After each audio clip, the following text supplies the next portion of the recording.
Hello, everyone. Welcome to a seemingly kind of rare now, Secrets of Eventide stream. Hi there, everyone. I am Jason Bullman, the creator of Eventide. You know that already. I don't know why I say it every time. It's stuck in my brain whenever I do a panel or a discussion that I start out by introducing myself. Hi there, everybody. Welcome. So, just to address the one bit here, it has been a while since we've done one of these. The November break hit this particularly hard just because of the way things kind of cycled, and now we're only doing one this month. But I do want to let you all know that I am committed to getting back to these in January, so those of you who are at the Lord and Master tier, no need to fear. This will be coming back where we do kind of deeper dives into some of the secrets of the campaign setting and do some deeper end planning. So this stuff is going to come back, but it's going to come back after the Christmas break. Speaking to that real briefly, there is a Christmas break that is about to happen. In fact, the Christmas break is due to start when this is done. So I think over the next 2 weeks, I'm going to be taking it easy. I'm going to do some work, but I'm going to do it when the motivation strikes. And I'm not going to be doing any streams other than I'll do some of my Twitch streams, and I'll talk about those in my upcoming Twitch stream here at 4. There will be a few Twitch streams floating around, just if I sit around playing video games, I might as well stream it and chat with folks. So those will be continuing, but I think I'm going to take a pause on hardcore RPG creation and just let fancy take me where it wants. So if I want to create something else, or if I want to play around with a different concept, I can do that. And I don't have to feel guilty about it. It's a weird thing about being a content creator. You feel guilty about not paying attention to your projects, right? I have 7 things on the burner, and 6 of them I feel bad about because they're not being worked on right now. So, that's how it goes. You learn as a content creator to cope with that and move on. So, let's get to today's kind of discussion. I don't think we're going to go super long here today, just because I want to make sure I have enough time to set up for the following stream. But what I do want to talk about today is kind of the next stage of writing for Wolfren's Fate. So Wolfren's Fate, introductory adventure. This is going to be the most thoroughly investigated and play-tested and rewritten adventure I've ever done. Honestly, I have, every adventure that I've written, I've play-tested. But usually only just the once, right? And I use that to kind of calibrate. Having 2 groups go through it simultaneously has really given me better insight, better understanding. It may be something I do in the future. I think one of the biggest challenges, though, is that it does make it go real slow, right? Because I'm only playing once every other week with folks. And I just had a session here on Thursday, and I have another session on Monday. Those are my last sessions of the year. And they are getting close to the end of part 2, right? So they're down in the sewers. They're dealing with that. Once that's wrapped up, then there's kind of the final bit of the investigation that kind of closes it out. And then they're on to part 3. So writing on part 3 needs to get started. Which times out right, because I'm this close to being done with writing on part 2. Which means, sometime in January, folks will get to see a draft of part 2. That'll be about the time where I get it out to an editor, hopefully. And I order art for it. So all of this stuff is kind of coming together nicely. It's just going at the pace of a sole proprietorship, right? I think one of the things that I have to constantly recalibrate, Ed, is that this can't go at the rate that my work at Paizo goes, because I'm just one person and I don't have the revenue to support staff. I can hire some freelancers, so that's what we've been doing. But even then, still goes at the work of freelance and 1 or 2 people working on it. So all that being said, let's talk about part 3. So part 1 of the adventure, dungeon crawl, right? Really just there to allow the players to kind of get comfortable playing their characters, to start layering in some of the lore, and kind of frankly, the first part is there to actually set up the adventure. Set up the kind of premise and get it going. Because I didn't want to just layer the end goal onto the players right at the beginning. I actually wanted the first adventure to be kind of the you see this in movies a lot. It's not quite in media res, but it's similar in that you start off doing a thing, right? It's a mission, it's a quest, you're doing a job, whatever it is. And then through the process of that, you find out what the real story is, what the real what the real content is, what the real direction is. So in the first adventure, you're just going in to loot an old wizard's tower, and by the end of it, you realize, wait, this isn't the adventure about looting the wizard's tower. It's actually the adventure about seeing if the wizard is still alive and trying to wake him up. So that's part one. And part one is a closed kind of system. You're in a dungeon. It's all about the dungeon. The city is just kind of a backdrop to serve as a place where you go sleep before you go back and do more stuff in the dungeon. Part two is the thing we're in right now, and that expands out into the city. So, you know, as an introductory adventure, it goes from dungeon to city. And in this city, you explore around, you start learning the places, you get familiar with the backdrop that now the dungeon is a part of. And in that, you're learning where the ring is, because you need the ring to get deeper into the wizard's tower. But the ring isn't in Wormbone, and that leads to part three.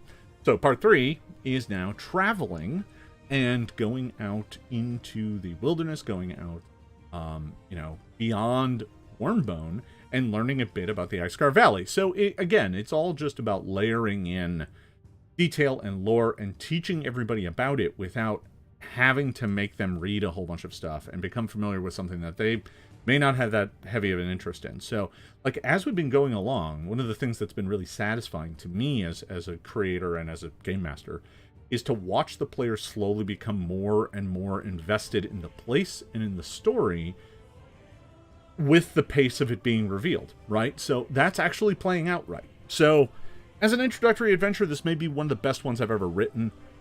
That's a high bar to clear because, honestly, I think, you know, Crypt of the Everflame was a great starter.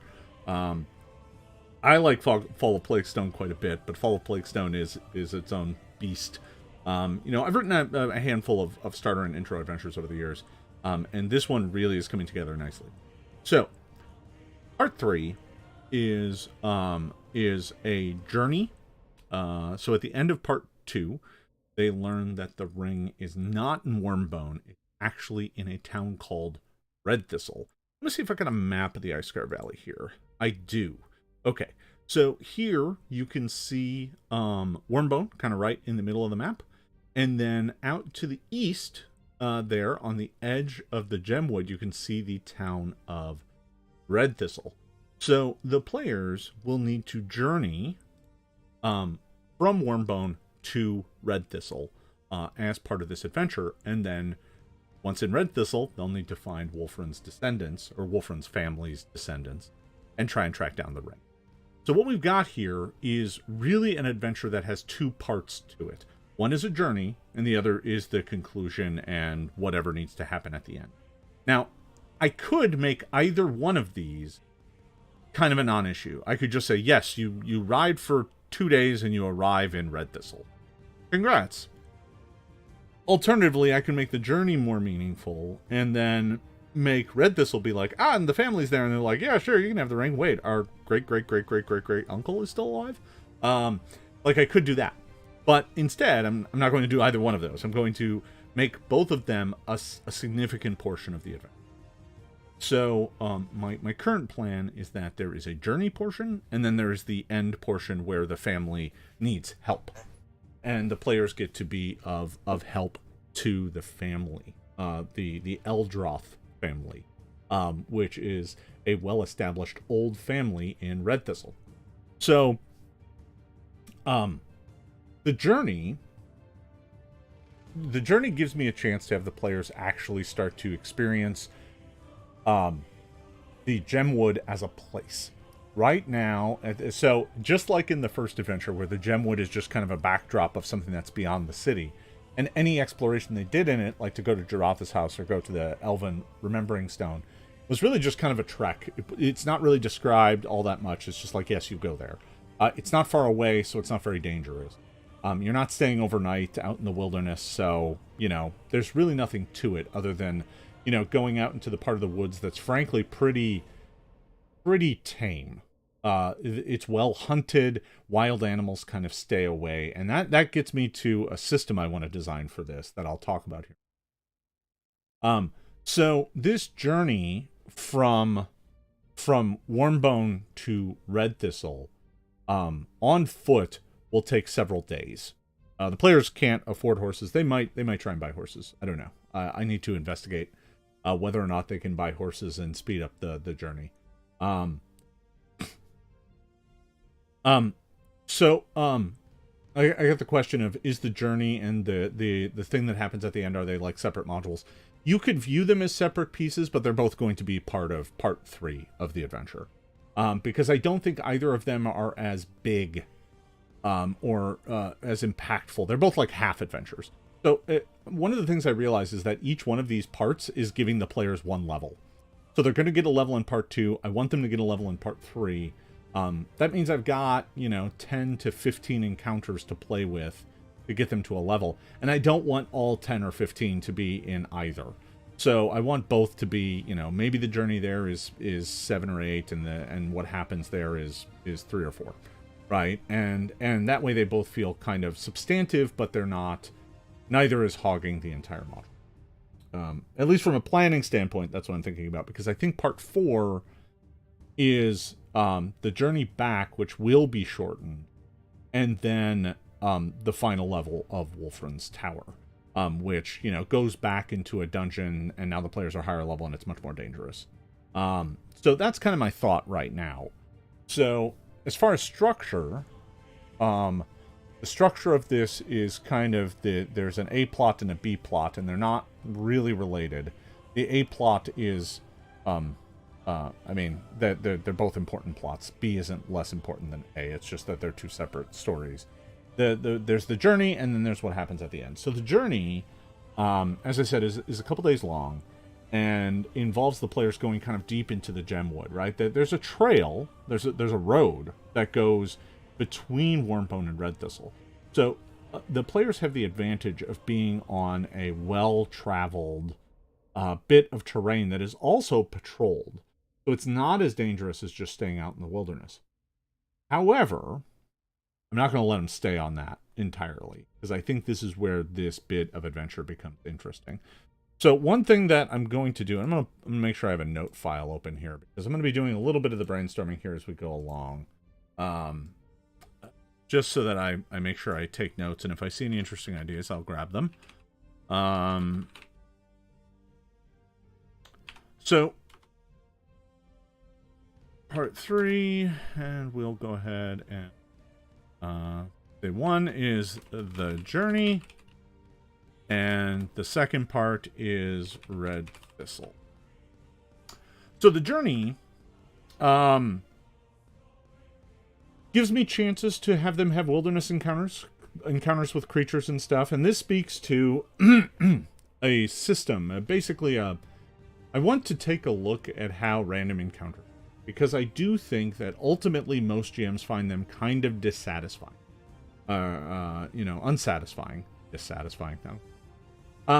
I think, ultimately some GMs use them, some GMs don't, and the ones who use them either use them religiously or use them infrequently, and I just think the play experience here isn't very satisfying. So what I'm envisioning is a system wherein while you're out traveling,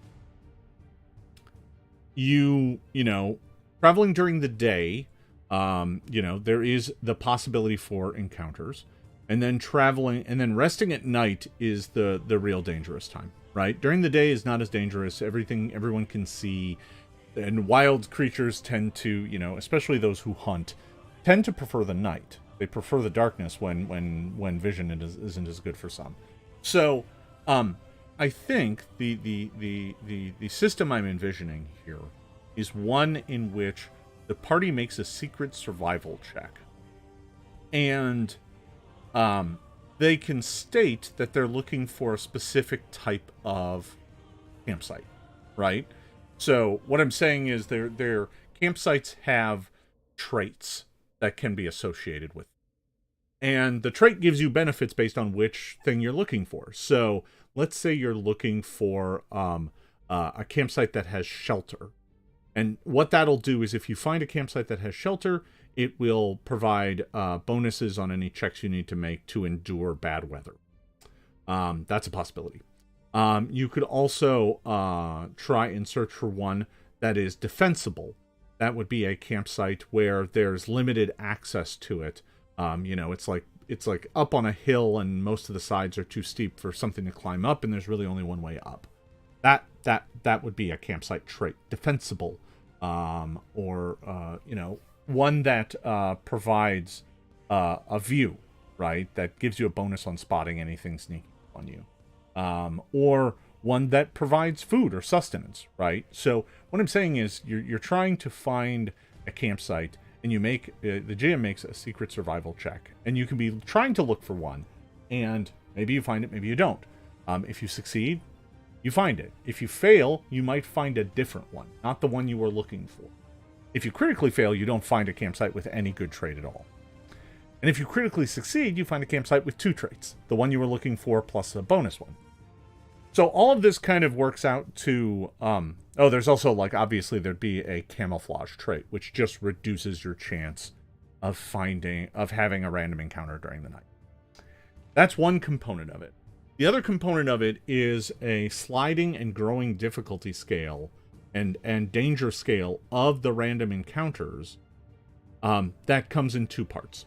The first is kind of what are your chance of having a random encounter at night, and this could also be during the day, and what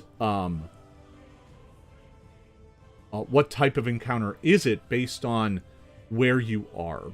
And I know that sounds simple, like, oh, what kind of terrain? That's not actually what I mean. Terrain is a feature of it, but I actually think your distance from civilization and settled areas makes a difference. So here's what I'm envisioning. If you're near Wormbone, you're only going to encounter animals, and likely not large ones. The further you get away, you can encounter larger and larger animals. And if you leave the trails and go into the places that aren't patrolled and go into the truly wild places, that's when you can start getting beasts and more powerful things, because they stay away from civilization, right? So the nesting on this is, the more you go off into the deep wilderness, the more dangerous the things you will run into. Now, this will also correspond to terrain, right? So staying on the trail lowers the difficulty of the encounters you're going to see. Because most of the patrols go back and forth, and they hunt down the big beasts and drive them away. And as a result, those big creatures' natural habitats have been pushed further and further away. I think this is going to be an entire little subsystem minigame that I'm going to create, that's going to be appended to this adventure, but I probably will carve off and actually may offer separately for just Pathfinder 2 folks to enjoy. I think there's one other element of this, too, that I want to investigate, which is, or that I want to add to this, which is when the wandering encounter happens, what is the thing actually doing? What's its motivation? Is it just looking for food? Is it just wandering through? Those are going to be the most common. But you can get down to other things like, it's diseased, or, it's been hurt. There's a lot of things in here that, like, you could have, the way I imagine it is this, right? So the group is like, okay, let's find a camouflaged campsite. And they succeed, right? So they find a place where they're surrounded. The campsite is kind of surrounded by thistle bushes, or just bushes, so that they can't be seen. And there's kind of a dense canopy overhead, so it's really kind of a nestled-in, quiet little place. And they still get a random encounter, though. The camouflage doesn't work, and they get a random encounter. But it's a stag, and it's just passing through. Now, that's a random encounter, and it's not looking for a fight. It's just moving through the area. But the party can decide to engage in it if they want. The person on watch might see it and decide to wake up the rest of the party and be like, hey, free meat. Do we want free meat? So I do think that's one component of this. So there's one component of this that is the wandering encounter system. That's one component. I think the main component, though, of the first part of part 3, deals with the lumberjacks. So in part 1, the lumberjacks, in an interlude, but when the party is coming out of the dungeon and then going back into the dungeon, they eventually make their way to a shop, right? They get some money and they can go buy alchemical items or whatever. And when they do so, they encounter a crew of lumberjacks about to go off into the gemwood. And I think I'm going to have the players encounter the lumberjacks camp, and it's clear that something bad happened. So the adventure takes a turn here because the players realize that these lumberjacks are in peril and can do something about it, right? So there is kind of a hook here that these lumberjacks were at least nice to the player characters, and it is clear maybe there's a survivor who escapes. So I don't know the exact shape of this right now, but my thought is that the lumberjacks were going to harvest a gemwood tree, but the gemwood tree was actually in the middle of an elven ruin. And this elven ruin, ancient elven ruin, had some magic that was still up and running. And during the Eventide festival, that's when it activated. And whatever magic was left in here has screwed with the lumberjacks. Maybe they're hallucinating, maybe they're caught, maybe they're captured. I got a suggestion here. If the group is moving, the odds of encountering a creature lair, although a camp lair might turn out to be that their campsite is... Yeah. So you mentioned a thing that I was thinking about, that if you critically fail in your search for a campsite, you may actually pick a bad campsite, like one that is like, oh no, you actually tried to camp in the bear's den, and it comes home and now you're trapped. You think you got what you wanted, but it's actually bad. Oh, that hollow? Yeah, that's where wolves live. That's where the wolves come back with their kill. Like, they show up later that night dragging a kill to find you in their lair. Right? I think that is a strong possibility. So, yeah. I think that's a strong possibility for, like, the critical fail result on the survival.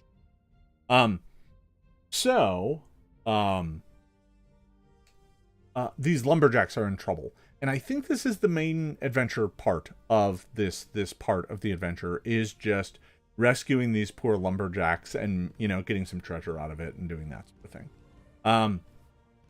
I put lumberjack rescue. I think that's key. I like, it feels like a interlude in this adventure, but it's a nice callback to Adventure 1. It feels like the world is responsive to them. Things that they encounter and see and do continue onward. So,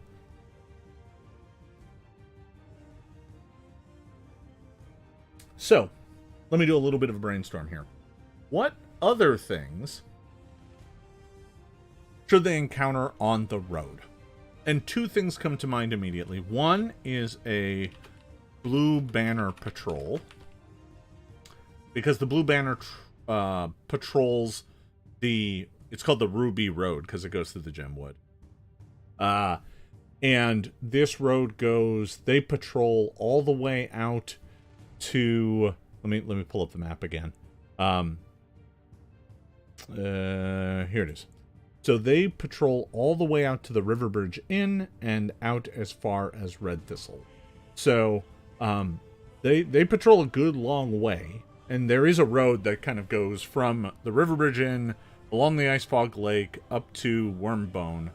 And then from Wormbone, it mostly parallels the river in places on its way to Red Thistle. So somewhere in the woods, probably past the big clearing, is when the lumberjack encounter and location set piece is going to be. So I think a blue banner patrol is an obvious.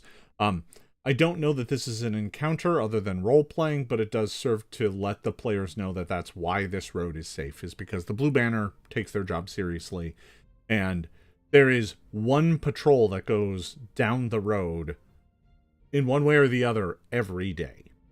So if you're ever stuck, you're only a day away from the patrol finding you. So there's that.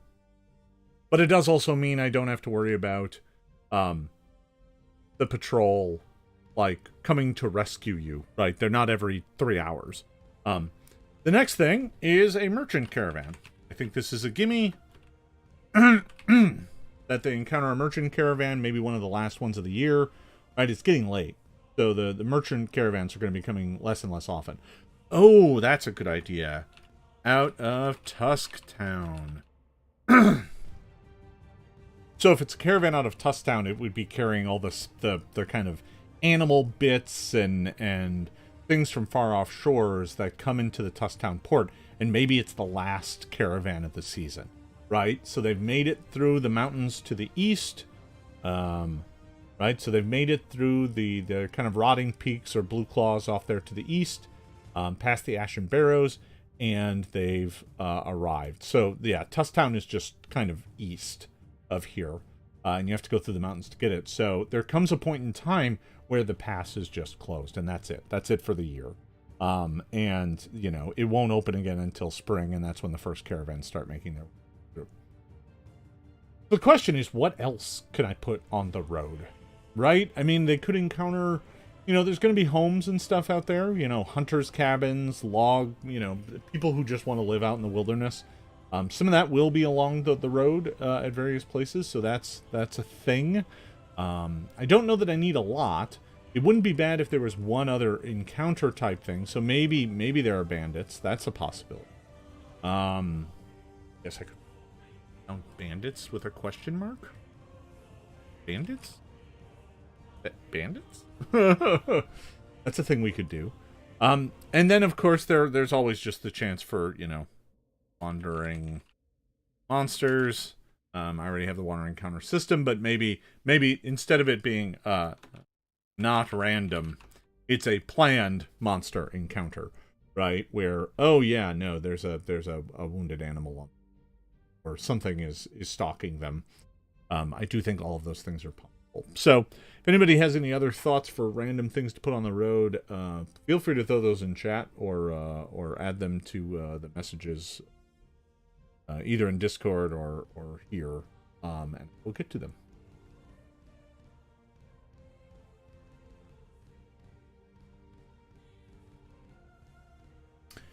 So I there's an idea that got tossed in, a gaunt encounter. I'm not sure I would put a gaunt encounter. I think from a narrative perspective, considering they just finished the big gaunt thing, I kind of want to give the gaunts a pull. I don't want them to be an ever-present threat. It shouldn't feel like they're constantly being stalked by these things. I want them to be kind of a rarer, shadowy shadow creature. Rarer kind of. They're not something you fight every day. They're something that when it strikes with plans and preparedness, and it's a big deal, not just a random. So there's an idea in here about maybe it's some sort of ex-druid or something. So there's a challenge with that in that druids lost their power 800 years ago. There aren't any druids left alive that had power. Not even the elves. They might have a relative that had power that lost it, but there are none left. So that's less of a thing, but a recluse or a hermit, hermit/recluse. I'm gonna put down hunting party / cabin possibility. Were creature, that might be interesting. Bandit / were creature, I like that. That might be interesting. Yeah, it's too long ago. Yeah, no worries. When doing brainstorms, it's like no idea is a bad idea, but some ideas are just impossible. So okay, you can keep those coming. I'm just going to keep moving though here. So I want to talk about red thistle. And I know the basic form of what I want to have happen in Red Thistle, but I don't have any concrete details. So the basic form is they arrive in Red Thistle, and I should talk a bit about Red Thistle. Red Thistle is a ranching and farming community. Actually,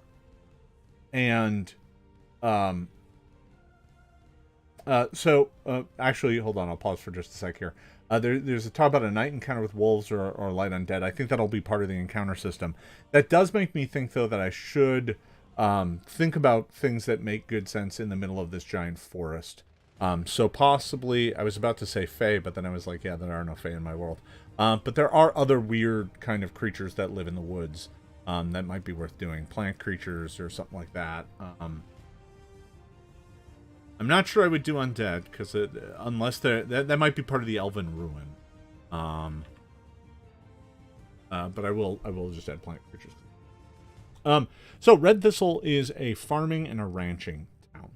And ranching because, if you look at the map, the Icescar Valley, Red Thistle sits on the edge of kind of a large open plain. So as a result, a lot of the herd animals are kept out there. And when it comes to winter, right, they put a bunch up to slaughter, and those that they don't, that they're keeping for the next year to breed the next round of cattle. Those are all, they bring them in for the winter and bring them into large heated, places that are kept warm. That way the animals, can survive the winter. And it being the end of the year, the herds are starting to come in, and they are going to arrive. The harvesting is done, the herds are coming in, and this community is preparing to batten down for the winter. And in fact, they may even start getting some snow when they get there. Like the gemwood itself is going to be deep in fall, so a lot of the plants are going to be losing their leaves, and it's going to be a nice crunchy travel. And when they arrive out in Red Thistle, right, the first cold is starting to set in, and they can easily find the Eldroth family, because it's a well-known family in town. So this has been the kind of open secret, is that the Eldroth family has a black sheep in their history, and that is Wolfren. The rest of them are farmers and ranchers, and Wolfren's brother was a horticulturalist. So they are a small community farm family that has lived here for generations, and they just happen to have a wizard in their family, centuries ago, who went off to learn magic in Varnathis and become this local legend. Wait, do we like giant? I'll write that down. We like giant ants. Giant ants are cool. Battle Goat Encounter. That's a nice callback to those who watched my Secrets of Magic stream. That's good stuff. So I think that the Eldroth family has the ring. And when they learn that Wolfren may still be alive, they're obviously torn over whether or not that's good news or bad news. Of course he'd be alive. He's the weird one, right? He's the weird one in the family history book that only gets mentioned a few times, and only in hushed tones. Like, it's a family secret. They don't want anyone to know they had a wizard in the family. People might treat him weird. And the fact that Wolfren didn't go by his last name helps. But they also have some trouble. And that's where I think this adventure gets interesting. Because my envisioning of this is that their herd hasn't come back yet. So their herd hasn't returned.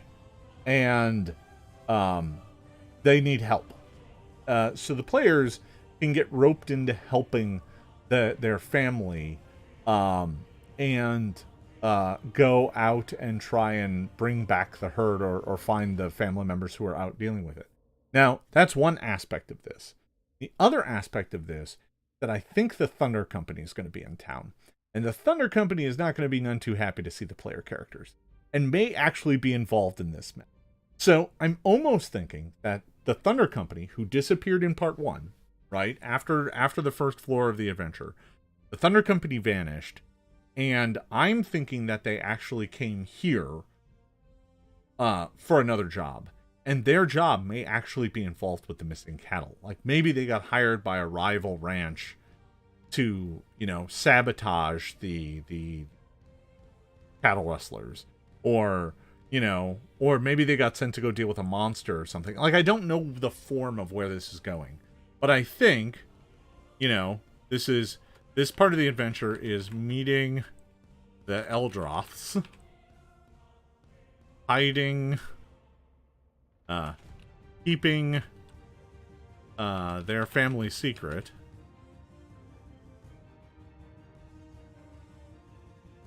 regarding Wolfren. Missing cattle that have not come back from pasture. And then the Thunder Company is in town. So those are the pieces. I haven't really decided on how they all fit together yet. So I do think the adventure here is about traveling out into the wilderness, leaving behind the kind of safer parts and actually going out into the kind of broader wilderness, trying to track down this herd. The family knows where they should be, but, they don't got horses or anything, or maybe, the folks they went out to go rustle up the cattle just haven't come back, and, it's not like they have more family members to spare. They have to stay here with the cattle that they do have, or, whatever, right? There's some reason why they can't go themselves, and the PCs need to help them.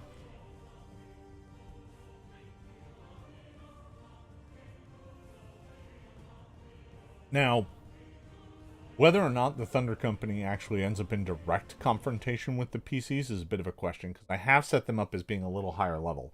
But by the time the players get to this point, they will be 3rd level as well. I think I had the Thunder Company as maybe being 3rd or 4th when all of this started. So it's possible that the players are now ready to take them on. But it might be the sort of thing where, the Thunder Company are working to steal this family's cattle. They've been hired to do so. They don't care. It's a job to them. And the cattle can be used as bait, and the players can set a trap. That might be kind of fun.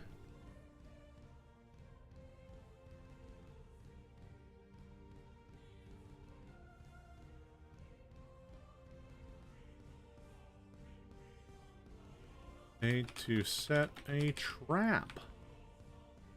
So this may be the sort of thing where, like, the cattle are in a canyon or something, right? There's a lot of different ways this could go. Yeah. Yeah.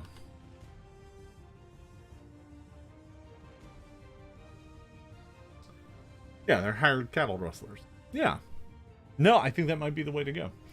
And then the players can come in confrontation with them, and maybe they can beat them or outright kill them, or just drive them off, and then they are... I almost like it to be the sort of thing where they are an ongoing rivalry. That might be... I think that's it. That feels like it. That feels like the right story to tell. It's part of the overall tale. It expands on bits that they already know. It's playing with pieces that they've already encountered. And it feels like the story continues to grow in interesting ways. Now, obviously, as this goes along, I want to introduce new elements and new things that can get tied up later or left open.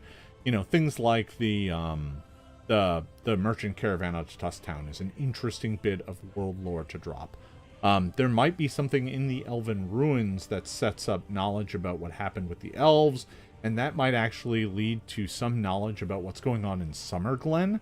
Like, I don't want the players to go to Summer Glen. They're not high enough level for that, because it's filled with demons. But Summer Glen, the catastrophe at Summer Glen is what caused the complete abandonment of this area by the elves, ultimately. Eventide is what set them on the course. Then they began to try and figure it out by doing magical experimentation in Summer Glen, and when Summer Glen fell to demons, they locked the place away and fled, and now Summer Glen is just this haunted, demon-infested ruin, so no one goes there. But the Elven Ruin that they go to may point to Summer Glen. Let me... Elven Ruin in... That might work. Like, it's not in Summer Glen, because Summer Glen is way to the north. But it could be something that it was used as a waypoint by the elves who were escaping Summer Glen. Oh, and that's interesting, because maybe they brought something with.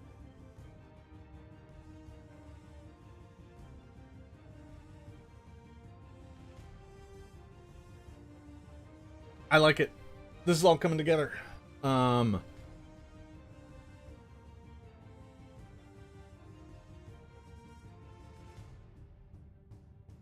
Tiger Eyes is mentioning that maybe the merchant caravans have some NPCs that are traveling with them, but are not merchants and Red Thistle as pre-introduction. So the only challenge with that is they'll encounter the merchant caravan before they get to Red Thistle, because I want it to be on the road. So, and the merchant caravan is going to be going east to west, not west to east. So, yeah, I don't know how that works, but there's something there. There's certainly something that I can play around with. Merchant Caravan could very much so have travelers that are interesting characters to introduce later, right? I think that's, you know...